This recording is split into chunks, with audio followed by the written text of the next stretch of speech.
রাসূল তো এতিমদের সর্দার।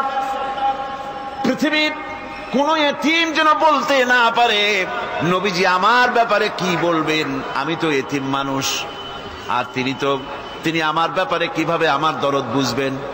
নবীজিকে আল্লাহ পাক কেমন এতিম বানালেন, সমস্ত দুনিয়ার এতিমদের সর্দার বানালেন। মায়ের পেটে যখন তিনি ছিলেন 6 মাসের সময় মায়ের পেটে থাকাকালীন বাপের এতিম হয়ে গেলেন। যখন প্রসব বেদনা শুরু হয়েছে মায়ের, দুনিয়ায় যখন তিনি আসবেন, হযরতে আমেনা ঘরের ভিতরে বসে তার অবস্থাটা কি? এই সন্তান পৃথিবীতে আসতে পরে যিনি সবচাইতে বেশি খুশি হবেন তিনি তো আজ দুনিয়ায় নাই। মনের ভিতরে কত কষ্ট। আল্লাহ রাব্বুল আলামিন তার হাবিবকে দুনিয়া আনলেন। রাসূলের দাদা ঘরের সামনে তাঁবুর সামনে দাঁড়ায়া তায়েফ থেকে আগত সাদিয়া গোত্রের লোকদেরকে বলতেছেন, এই ঘরের ভিতরে একটা এতিম বাচ্চা আছে, বেশি টাকা কড়ি দেওয়া যাবে না, যদি দয়া হয় নিয়ে যাও। গরিব মানুষ, এতিম মানুষ দেখে শুনে কেউ আর নিতে চায় না। সবশেষে এলেন ভাগ্যবতী মেয়ে, ভাগ্যবতী মহিলা হযরতে হালিমাতুস সাদিয়া। তিনি এসেছেন, কোনো ছেলে পেলে পায় নাই, সকলের শেষে তিনি এসেছেন। আব্দুল মুত্তালিব বলছেন, এই ঘরের মধ্যে একটা এতিম বাচ্চা আছে, দয়া হলে নিয়ে যেতে পারো। তিনি স্বামীর সঙ্গে পরামর্শ করলেন, এরপরে বললেন যদি দেখতে অন্তত ভালো হয়, মন যদি ভালো লাগে নিয়ে যাব, একেবারে খালি হাতে ফিরে যাওয়ার চাইতে তো ভালো। হযরতে হালিমা বলেন, আমি ঘরের মধ্যে প্রবেশ করলাম, মা আমিনার কোল থেকে শিশু মুহাম্মদ সাল্লাল্লাহু আলাইহি ওয়াসাল্লামকে যখন আমি কোলে নিলাম, আমি হুজুরের চেহারার দিকে নজর করে দেখলাম, আমার কাছে মনে হলো যেন পূর্ণিমার চাঁদটা আমার কোলে ধরা দিয়েছে। রাসূল কি শিশু মুহাম্মদ সাল্লাল্লাহু আলাইহি ওয়াসাল্লাম কি যখন নিয়ে বাড়ির দিকে রওনা হলাম, যে গাধা আমার সকলের পেছনে এসেছে সেই গাধা এখন সকলের আগে ছুটে চলে যায়। এরপরে বাড়ি যখন নিয়ে গেলাম, কুয়ায় পানি বাড়লো, গাছে ফসল বাড়লো, খেজুর গাছে খেজুর বাড়তে লাগলো, জমিনে ফলন বেড়ে গেল। রাসূলের দুধ বোন সাইমা রাসূলকে নিয়ে মুহাম্মদ সাল্লাল্লাহু আলাইহি ওয়াসাল্লাম তাকে দোলনা নিয়ে দোল দিতেছে। কি আশ্চর্য অবস্থা! সাইমা তাকে দোল দিচ্ছে আর বলতেছে, বেঁচে থাকুক মুহাম্মদ সাল্লাল্লাহু আলাইহি ওয়াসাল্লাম, সে দীর্ঘজীবী হোক। কবি লিখতেছেন, কি আশ্চর্য কথা, বেদুইন বালিকা কারে নিয়ে দোল দেয় সে কি তা জানে? বিশ্বনবী মুহাম্মদ রাসূলুল্লাহ সাল্লাল্লাহু আলাইহি ওয়াসাল্লাম এভাবে এতিম অবস্থায় জীবন তার শুরু হলো। যখন তিনি ফিরে এলেন 6 বছর বয়সের সময়, যখন মায়ের কাছে তিনি ফিরে এসেছেন, প্রতিদিন তিনি খেলা দেখতে যান ময়দানে। ইতিহাসের মধ্যে লেখা হয়েছে, মা প্রতিদিন সন্ধ্যার সময় তাকে ফিরে পান। আজকে সন্ধ্যা হয়ে গেছে, শিশু মুহাম্মদ সাল্লাল্লাহু আলাইহি ওয়াসাল্লাম বাড়ি ফেরেন না। কারণ কি, কেন বাড়ি ফেরে না? সন্ধ্যার দিকে তিনি চলে গিয়েছেন পাহাড়িয়া ময়দানে, যে দেখেন ধুধু করতেছে, চতুর্দিকে সন্ধ্যা হয়ে গেছে, অন্ধকার হয়ে গেছে, কোনো ছেলে পেলে নাই, কেউ নাই। পাহাড়ের পাদদেশে বসে শিশু মুহাম্মদ সাল্লাল্লাহু আলাইহি ওয়াসাল্লাম কাঁদতেছেন। মা প্রশ্ন করলেন, বাবারে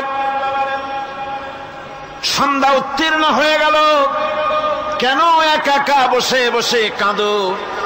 তিনি বলছেন, মাজি আজ কদিন খেলা দেখতে আসলাম ময়দানে, প্রতিদিন দেখি যখন সন্ধ্যা হয়ে যায় মুরব্বী শ্রেণীর কিছু লোক আসে, ছেলেকে নাম ধরে ডাক দেয়, ছেলেরা দৌড়ে তার বাবার কাছে চলে যায়, আর বাবা ছেলেকে কোলে নিয়ে মুখে চুমা দিয়ে বাড়ির দিকে নিয়ে যায়। আমি আজ কদিন পর্যন্ত এই ময়দানে এলাম, কোনদিন সন্ধ্যা বেলায় তো কেউ এসে আমাকে মুহাম্মদ বলে একটা ডাক দিল না। আমার আব্বা কি নাই?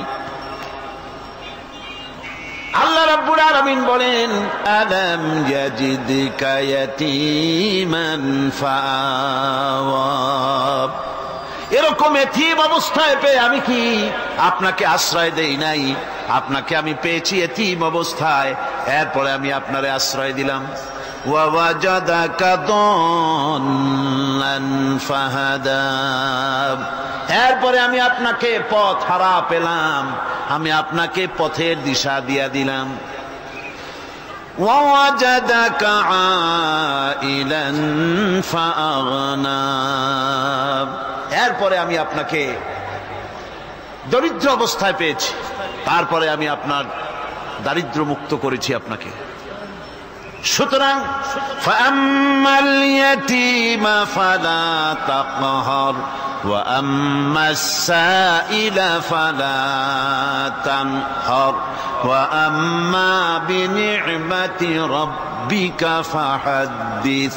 সুতরাং নবী, এতিমের প্রতি নির্মম ব্যবহার করো না, এতিমের প্রতি ভালো ব্যবহার করো, নির্মমতা দেখাইও না। আর ভিক্ষুককে ধমক দিও না, রূঢ়তা দেখিও না, আর আল্লাহর নিয়ামতের প্রশংসা করো। বহুত মানুষ আছে এতিমরে গলায় ধাক্কা দেয়। মানুষ যখন ভিক্ষা নিতে আসে, গরিব মানুষ ভিক্ষা চাইতে আসছে, ওই মেয়ে আত্মহত্যা জানো, দোয়া কুনুত জানো, বাড়ি যেয়ে কাজ করবা, এই সব আজে বাজে কথা বলে ভিক্ষা দেয় না। সাইলকে ধমক দিতে রাসূল করিম সাল্লাল্লাহু আলাইহি ওয়াসাল্লাম নিষেধ করেছেন, সাইলকে ধমক দিও না। গাড়িতে বসে যাচ্ছেন সাহেব, ট্রাফিক মোড়ে যখন সিগন্যাল জ্বলল, গাড়িগুলি দাঁড়ায় গেল, ফকির এসেছে, হাত নাই পাও নাই, বুড়া মানুষ, একটা পয়সা বার করে না।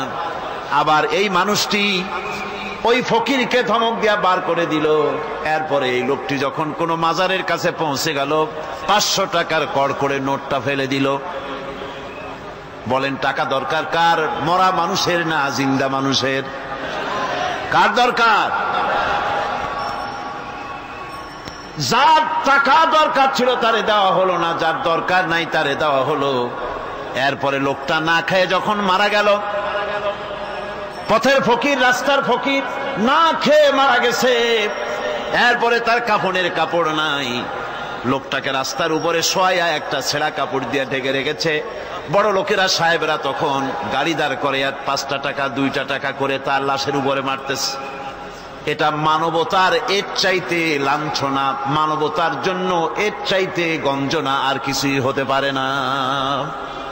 মানবতার প্রতি লাঞ্ছনা, এর থেকে আর দুর্গতি কি হতে পারে? বেঁচে থাকার সময় 1টা টাকা আপনি দিলেন না, মরে যাওয়ার পর বিদায় হয়েছে বালাই, এখন দেওয়া শুরু করেছে। আমার বন্ধুগণ, এই জন্য এতিমের প্রতি দরদ করার জন্য আল্লাহ পাক কোরআনের ভিতরে পরিষ্কার বলেছেন। রাসূল করিম সাল্লাল্লাহু আলাইহি ওয়াসাল্লাম নিজে এতিম ছিলেন, আর এতিমের প্রতি তার এত দরদ ছিল, একবার তিনি ঈদের দিকে নামাজ পড়ার জন্য যাচ্ছেন। প্রতিমধ্যে দেখেন একটা বাচ্চা ছেলে কাঁদতেছে। এই রাস্তায় কত মানুষ গেল, কেউ দাঁড়ালো না থমকে, বাচ্চার ক্রন্দন কাউকে থামাইতে পারলো না। কিন্তু বিশ্ব নবী, দয়ার নবী রাহমাতুল লিল আলামিন বাচ্চার কান্না দেখে পাও বাড়াতে পারলেন না। নবীজি দাঁড়ায় গেলেন, জিজ্ঞেস করেন, ও বাচ্চা, ঈদের দিনে কাঁদো কেন? ঈদের দিনে তো কাঁদতে নাই। বাচ্চা বলে, তোমার কাছে বলবো না, আমি সেই সকালবেলা থেকে বসে আছি, আমি যদি মক্কার আব্দুল্লাহর পুত্র মুহাম্মদ রাসূলুল্লাহ সাল্লাল্লাহু আলাইহি সাল্লামকে পাই, মনের দুঃখ তার কাছে বলবো।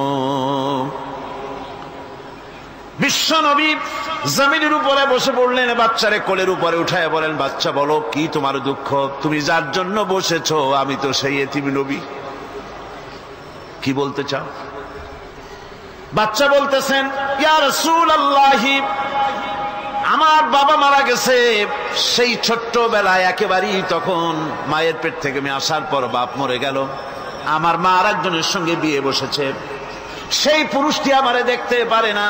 আমার মা যদি আমারে কোলে করে এসে সহ্য করতে পারে না, আমারে চুমা খাইলে সহ্য করতে পারে না, আমারে খাবার দিলে মা মার খায়। আজ ঈদের দিনে রাতে আমার মা আমাকে বলল, বাবারে তোমার কপাল খারাপ, তোমার বাবা মারা গেছে, তোমাকে সাহায্য করার কেউ নাই, আমি তোমার যত্ন করতে পারলাম না, কোলে নিয়ে সুমাও দিতে পারি না, আমার এমনই কপাল খারাপ। সুতরাং এতিমের দরদ এতিম ছাড়ার কেউ বুঝবে না। তুমি আজ চলে যাও, ওই রাস্তায়, ঈদের রাস্তায় দাঁড়ায় থাকো, মাঠের রাস্তার পাশে, বিশ্ব নবীর কাছে তোমার দুঃখ বলো, এতিমের দুঃখ তিনি বুঝবেন। আমি মায়ের কথা মতো এই জায়গায় এতক্ষণ বসে আছি, হুজুর আপনি দয়া করে, আমার কথা তো আপনার কাছে বললাম, আমার মনের এই দুঃখ। নবীজি বাচ্চার কথা শুনতেছিলেন, চোখ দিয়া পানি পড়তেছিল, বাচ্চাকে বুকের সঙ্গে জড়িয়ে ধরে নবীজি বলেন, ও এতিম, মুহাম্মদ সাল্লাল্লাহু আলাইহি ওয়াসাল্লাম যদি তোমার পিতা হন আর হযরতে আয়েশা যদি তোমার মা হয়ে যায়, বলো তোমার মনের দুঃখ মেটে নাকি? ছেলে ডুকরে কেঁদে উঠলো আর বলল, ইয়া রাসূলুল্লাহ, হে আপনি যদি আমার পিতা হন আর আয়েশা যদি আমার মা হয়ে যায়, এর থেকে বড় সৌভাগ্যের আমার তো আর কিছুই নাই। নবীজি এতিমকে বাড়ি নিয়ে গিয়ে হযরতে আয়েশার হাতে তুলে দিয়ে বললেন, আয়েশা রে, পবিত্র ঈদের দিনে আল্লাহ রাব্বুল আলামিন তোমার জন্য একটা উপহার পাঠিয়েছেন, এটা যত্ন করো।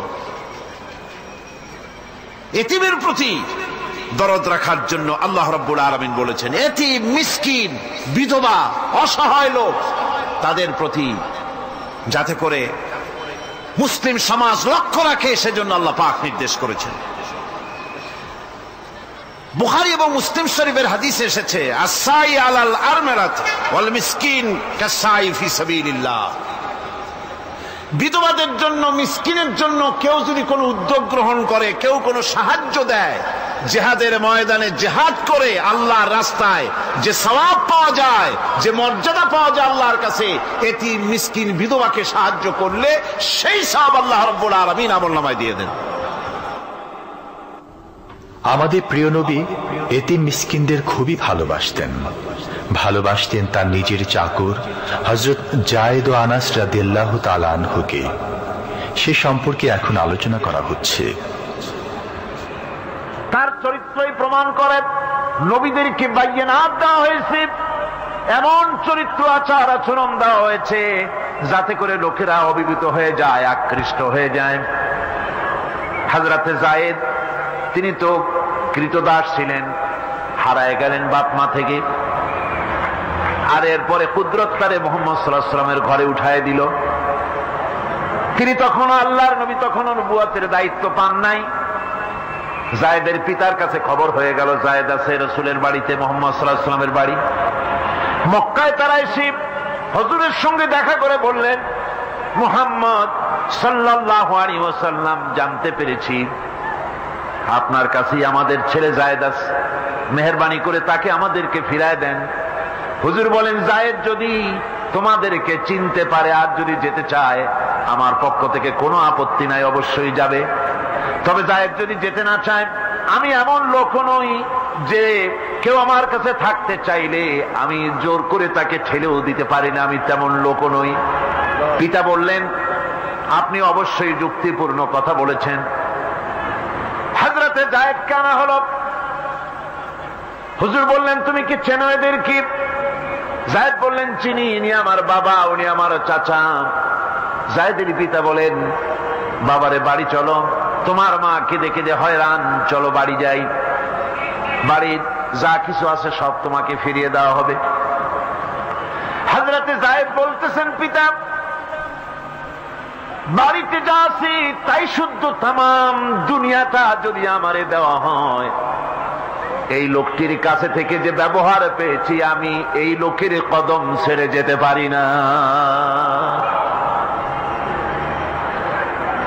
তার চরিত্রই প্রমাণ করে তিনি নবী, কি ব্যবহারটা পেয়েছেন। হযরত আনাস রাদিয়াল্লাহু তাআলা আনহু ছোট মানুষ, 8 বছর বয়সের সময় হুজুরের খাদেম হয়ে হুজুরের বাড়িতে আসছেন। আচ্ছা, 8 বছর বয়সের কিশোর ভুল তো করতেই পারে, গরম পানি চাইলে ঠান্ডা পানি এনে দেবে, স্যান্ডেল চাইলে জুতো আনবে, বিছানা বিছাইতে বললে উঠাই থবে, এটা স্বাভাবিক। কিশোর মানুষ, ছোট মানুষ। এবার শুনুন, বাইয়ানাত কারে বলেন? নবীদের বাইয়ানাত আল্লাহ যে দিয়েছেন সেটা কি জিনিস? সেটা হলো উন্নত মানের চরিত্র, তার ব্যবহার, ওঠা বসা যা দেখলে মানুষ বুঝতে পারে তিনি আল্লাহর নবী। হযরতে আনাসের মুখে শুনুন, হযরতে আনাস রাদিয়াল্লাহু তাআলা আনহু বলেন, একাধিক ক্রমে টানা 10টি বছর রাসূলের খেদমতের ভিতরে নিয়োজিত ছিলাম। 10টি বছরের ভিতরে একটা দিনের জন্য নবীজি আমাকে ধমক দিয়ে কথা বলেন নাই। এটা ধমক দিলেন না আমারে, এটা করছো কেন, এটা করো নাই কেন? সুবহানাল্লাহ বিহামদিহি। গোটা পৃথিবীর সমস্ত মুমিন মুসলমানদের, পুরুষ আর নারীদের জীবন, কলিজা, রক্ত রাসূলের কদম মুবারক উৎসর্গ হয়ে যায়। মহান রব্বুল আলামিনের কাছে তার হাবিব রাসূলুল্লাহ সাল্লাল্লাহু আলাইহি ওয়াসাল্লামের ছিল বিশেষ মর্যাদা। আসুন আমরা সে সম্পর্কে আলোচনা শুনি। আমার ভাইরা, রাসূল পাক সাল্লাল্লাহু আলাইহি ওয়াসাল্লাম আল্লাহর নবী এমন এক মহান সত্তা ছিলেন যে তিনি দোয়া আল্লাহর দরবারে হাত উঁচু করতে দেরি আছে, কিন্তু দোয়া কবুল হতে দেরি নাই। হিজরত করে মদিনায় এসেছেন, নামাজ পড়তে দিল চায়, কাবা শরীফের দিকে ফিরে যদি নামাজ পড়তে পারতাম দিলটা বড় ভালো লাগতো, কিন্তু হাত উঁচু করে মোনাজাত করতেছেন না, আল্লাহর কাছে বলতেওছেন না যে আল্লাহ তুমি আমার কিবলাটা বাইতুল মুকাদ্দাস থেকে ফিরাইয়া মক্কা শরীফে বাইতুল্লাহর দিকে ফিরাইয়া দাও, মুখেও বলতেছেন না, মনেও না, শুধু আকাশের দিকে বারবার তাকাচ্ছেন, মোনাজাত করেন নাই। মনে মনে আশা পোষণ করতেছেন যদি এমন একটা ওহী নাজিল হয়ে যেত। আল্লাহ রাব্বুল আলামিন সঙ্গে সঙ্গে রাসূল জোহরের নামাজ পড়তেছিলেন, 2 রাকাত পড়া হয়ে গেছে, এমন সময় ওহী নাজিল হয়ে গেল, ক্বাদ নারা তাকাল্লুবা ওয়াজহিকা ফিস সামা। ও নবী, আমি দেখতে পেয়েছি বারবার আপনি আকাশের দিকে তাকাচ্ছেন। সুবহানাল্লাহ, আমি দেখতে পেয়েছি। ফালানুওয়াল্লিয়ান্নাকা কিবলাতান তারদাহা ফাওয়াল্লি ওয়াজহাকা শাতরাল মাসজিদিল হারাম। আর দেরি নাই, আপনার মনের আশা পুরা হয়ে গেছে, এক্ষুনি আপনার কিবলা পরিবর্তন করুন। হুজুর 2 রাকাত পড়েছিলেন বাইতুল মাকদাসের দিকে ফিরে, বাকি 2 রাকাত তিনি মক্কা শরীফের কাবা শরীফের দিকে ফিরলেন। আজও পর্যন্ত সেই মসজিদ আছে, সাক্ষ্য দিচ্ছে নবীর কথা কিভাবে মঞ্জুর হয়। মসজিদে কিবলাতাইন মদিনা মুনাওয়ারায় সে মসজিদ আজও আছে। ভাইরা আমার, রাসূল পাক সাল্লাল্লাহু আলাইহি ওয়াসাল্লাম এত বড় মর্যাদা সম্পন্ন ব্যক্তিত্ব, মহান ব্যক্তিত্বের উম্মতের মধ্যে আল্লাহ আমাদের শামিল করেছেন। শুকরিয়া স্বরূপ আমরা পড়ি আলহামদুলিল্লাহ। জোরে সরে পড়েন আলহামদুলিল্লাহ। আমার ভাইয়েরা, মর্যাদা এত বেশি আল্লাহ রাসূলকে আল্লাহ রাব্বুল আলামিন দান করেছেন। এই পৃথিবীতে কোন মানুষের সঙ্গে যদি আপনি বেয়াদবি করেন, তিনি আপনার বাপ হোক, তিনি আপনার মা হন, অথবা আপনার উস্তাদ হন, অথবা আপনার পীর হন, যে কেউ হোক না কেন, কারো সঙ্গে যদি কোনো বেয়াদবি হয়ে যায় তো শুধু একটা বেয়াদবি ছাড়া আর কিছুই না। কিন্তু নবীজির সঙ্গে যদি কেউ বেয়াদবি করে সেটা শুধু বেয়াদবি থাকে না, কুফরি হয়ে যায়। কি হয়ে যায়? কুফরি হয়ে যায়। রাসূলুল্লাহকে কেউ তাওহীন করলে, অসম্মান করলে, সমালোচনা করলে কাফের হয়ে যায়। যারা বলেন কি হয়ে যায়? কত বড় মর্যাদা। রাসূল পাক সাল্লাল্লাহু আলাইহি ওয়াসাল্লাম, তার সামনে সাহাবায়ে কেরাম বসা, হুজুর কথা বলছেন, সাহাবায়ে কেরাম তারাও কথা বলছেন। কথা বলতে বলতে এক পর্যায়ে সাহাবীদের গলার আওয়াজ বড় হয়ে গেছে, হুজুরের গলার আওয়াজ শোনা যায় না, সাহাবীদের গলার আওয়াজটা বড় হয়ে গেল। আল্লাহ রাব্বুল আলামিন এতটুকুও বরদাস্ত করলেন, আমার নবীর গলার আওয়াজের চাইতে তোমাদের আওয়াজ বড় হলো কেন? সঙ্গে সঙ্গে ওহী নাজিল হয়ে গেল।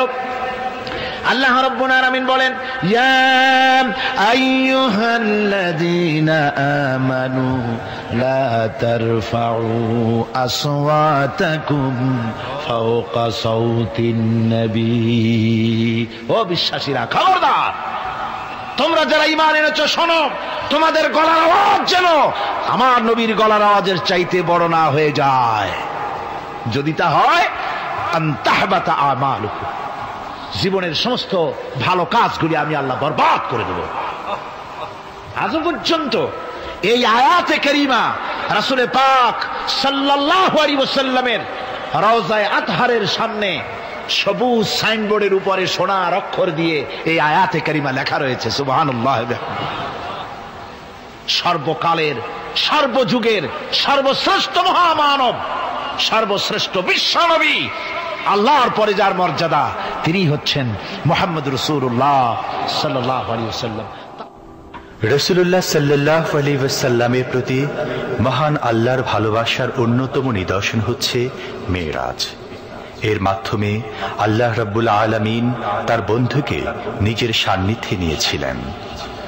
এখন আমরা শুনব সেই মেরাজের কাহিনী। দুলির ধরা থেকে রাসূলকে আরশে আজিমে নিয়ে যাওয়া হবে।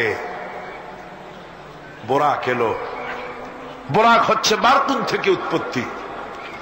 এর অর্থ হচ্ছে বিজলি, বৈদ্যুতিক গতি সম্পন্ন, ঘোড়ার চাইতে ছোট, খচ্চরের চাইতে বড়, এই জাতীয় একটা প্রাণীর মতো হযরতে জিবরাইল নিয়ে আসলেন। আমাদের দেশে কারো কারো বাড়িতে আয়নায় বাংলানো থাকে এই ছবিটা। ঘোড়া আছে, দুইটা ডানা আছে, মাথাটা মেয়ে লোকের মতো, চুলগুলো ঝুলে পড়ছে, নিচে লেখা আছে হাজা বুরাকুন নবী সাল্লাল্লাহু আলাইহি ওয়াসাল্লাম। আন্দাজে কোথায় পাইছে আল্লাহ জানে, মিথ্যে কথা, বাজে কথা। আল্লাহ এরকম একটা মেয়ে লোক মার্কা ঘোড়া পাঠাইছিল হুজুরকে নেওয়ার জন্য, এটা কথা হইল। রাসূলকে মক্কা থেকে, উম্মে বাবে উম্মে হানি থেকে হুজুরকে বের করে নিয়ে যাওয়া হলো বাইতুল মাকদাসে। সমস্ত পয়গম্বর, দুনিয়া আল্লাহ যাদের পাঠিয়েছিলেন, সমস্ত রূহ উপস্থিত ছিল সেখানে। রাসূল করিম সাল্লাল্লাহু আলাইহি ওয়াসাল্লাম এখান থেকে মেরাজ করলেন। এতটুকু ছিল ইসরা। কোরআনে কারীম বলছে, আজকের কারি সাহেব যেখান থেকে তেলাওয়াত করেছিলেন, সুবহানাল্লাযী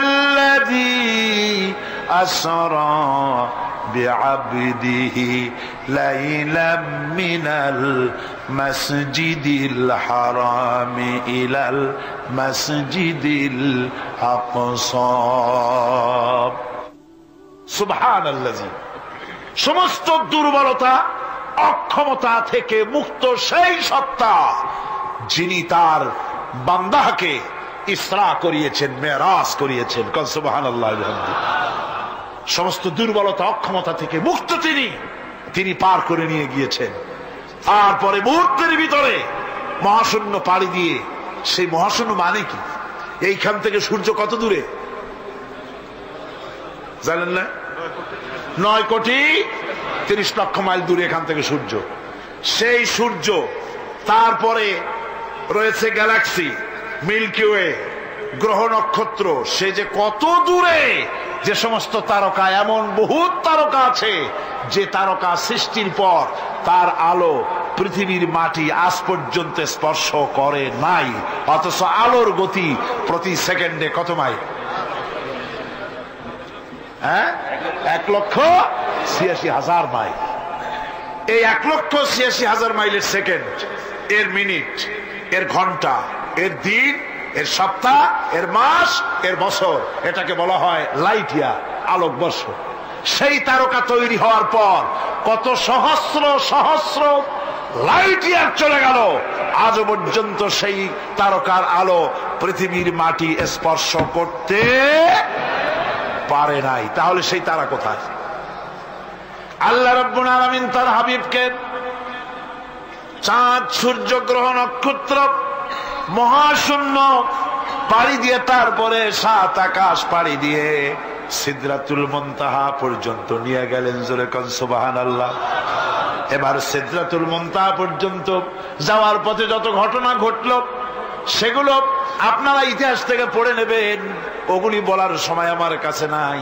সিদরাতুল মুনতাহায় যাওয়ার পর হযরত জিবরাইল বলেন, আর আমি যেতে পারবো না, এটা হলো বিপজ্জনক বর্ডার। আমি যদি আর এক চুল অগ্রসর হই তাহলে আমি জ্বলে পুড়ে ছাই হয়ে যাব, আমার আর যাওয়ার অধিকার নাই। হুজুর সেখানে বসে থাকলেন। জিবরাইল বলে গেলেন, এখান থেকে আপনাকে নেওয়ার কুদরতি ব্যবস্থা হয়ে যাবে। রাসূল দুনিয়ায় ফিরে এসে হযরত বেলালকে ডেকে বলেছিলেন, বেলাল গো, এমন কি আমল তুমি করো আমারে শোনাও। হযরতে বেলাল বলেন, হুজুর আমার আমল তো সব আপনি জানেন। কয় না, কি করো শোনাও। বেলাল বলেন, হুজুর খাস আমলের মধ্যে এতটুকু আছে যে আমি কখনো বিনা উজুতে থাকি না, যখন উজু চলে যায় উজু করি আর উজুর ইহতিমামের জন্য 2 রাকাত নফল নামাজ পড়ি। হুজুর বলেন, বেলাল তুমি এই আমল ছাড়বা না, কারণ সিদরাতুল মুনতাহায় হযরত জিবরাইল আমারে যখন ছেড়ে চলে গেলেন, আমার একা একা বড় ভয় লাগতে লাগলো। তখন আমার মনে হচ্ছিল তুমি যেন আমার চতুর্দিকে হাঁটতেছো। আমার ভাইরা, রফরফ নামক বিছানা চলে এলো। কুদরতি এই বিছানায় চড়ে নবীজি আল্লাহ রাব্বুল আলামিনের দরবারে আরশে আজিমে পৌঁছে গেলেন। জোরে বলেন সুবহানাল্লাহ, জোরে বলেন সুবহানাল্লাহ। যেখানে পৃথিবীর কোন মানুষের যাওয়া সম্ভব নয়, গোটা পৃথিবীর মানুষের মর্যাদা আল্লাহ পাক বাড়ায় দিলেন, আরশে আজিমে হুজুরকে নিয়ে গেলেন। তারপরে তিনি কথাবার্তা হুজুরের সাথে কি বললেন, সেই কথাগুলি নিয়ে আমাদের দেশে কথা হলো এই যে হুজুরকে নিয়ে আল্লাহ 5 ওয়াক্ত নামাজ দিছিলেন তো 50 ওয়াক্ত। মুসা আলাইহিস সালামের সাথে দেখা না হইলে তো কাম সারছিল, আমাদের আর উপায় ছিল না। আরে ভাই, শুধু নামাজ দেওয়াই যদি উদ্দেশ্য হবে তাহলে রোজার মতো তো আল্লাহ দুনিয়ায় বসে দিতে পারতেন কিনা, হজের মতো জাকাতের মতো পারতেন কিনা। শুধু নামাজের জন্য নয়, আল্লাহ পাকের কায়নাত দেখাবার জন্য আল্লাহ পাক তাকে নিয়েছিলেন। বেহেশত দেখাইছেন, দোজখ দেখাইছেন, ভালো কাজ করলে কিরকম শান্তি হবে, খারাপ কাজ করলে কিরকম শাস্তি হবে চোখে দেখায় দিয়েছেন মুহাম্মদ রাসূলুল্লাহ সাল্লাল্লাহু আলাইহি ওয়াসাল্লামকে। মেরাজ থেকে ফিরে এলেন, ঘরে এসে দেখেন উজুর পানি, উজু করে যে গেছিলেন উজুর পানি তখনও গড়াচ্ছে।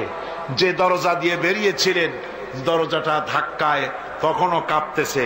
যে বিছানায় শোয়া ছিলেন সে বিছানায় মানুষ শুয়ে থাকলে যেমন উষ্ণ থাকে সেরকমের উষ্ণ ভাব তখনও আছে। কেমনে হলো? কেমনে হলো? মাথায় ঢুকবে না। সুবহানাল্লাহ কোন ঢুকবে? জোরে কোন সুবহানাল্লাহ। এটার ব্যাপারে কোন বিজ্ঞান দর্শন যুক্তির প্রয়োজন নাই। প্রয়োজন শুধু এতটুকু, আল্লাহ তার হাবিবরে নেবেন, কত দ্রুত নিবেন, কত দ্রুত পাঠাবেন এটা তিনিই ভালো জানেন, আমাদের কোনো জানার কথা না, ঠিক কিনা কর। তবে দৃষ্টান্ত যদি চান তাহলে আমি দৃষ্টান্তটা এভাবে দিতে পারি, বুঝাবার জন্য একটা দৃষ্টান্ত দিতে পারি। সেটা হলো এই, ধরেন বাংলাদেশে কোনো প্রেসিডেন্ট আসবে, পৃথিবীর যে কোনো দেশের এক প্রেসিডেন্ট আসবে। এটা আসার যখন খবর হয়ে যাবে তখন পত্র পত্রিকায় রুট বলে দেওয়া হয়, এই রুটে রাষ্ট্রীয় মেহমান রাষ্ট্রীয় অতিথি ভবনে আসবেন, এই রাস্তা দিয়ে সাধারণ ট্রাফিক চলাচল বন্ধ থাকবে। এয়ারপোর্ট থেকে নিয়ে রাষ্ট্রীয় অতিথি ভবন পর্যন্ত মেহমান না আসা পর্যন্ত সমস্ত ট্রাফিক চলাচল বন্ধ। মেহমান পৌঁছে যাবে, তারপরে আবার স্বাভাবিক ট্রাফিক চলবে। এটা জানেন কিনা? এইটা যদি পৃথিবীর সামান্য সলিমদ্দি কসিমদ্দি এই জন্য বলছি, আজ আছে কাল নাই, ঠিক কিনা গণ? আজ মন্ত্রিত্ব গেল, কালকে রাস্তায় দাঁড়ায় বলবে রিক্সাওয়ালা আমার একটু নেওয়া, বাজারে মাছ কিনতে যাবো, ঠিক কিনা?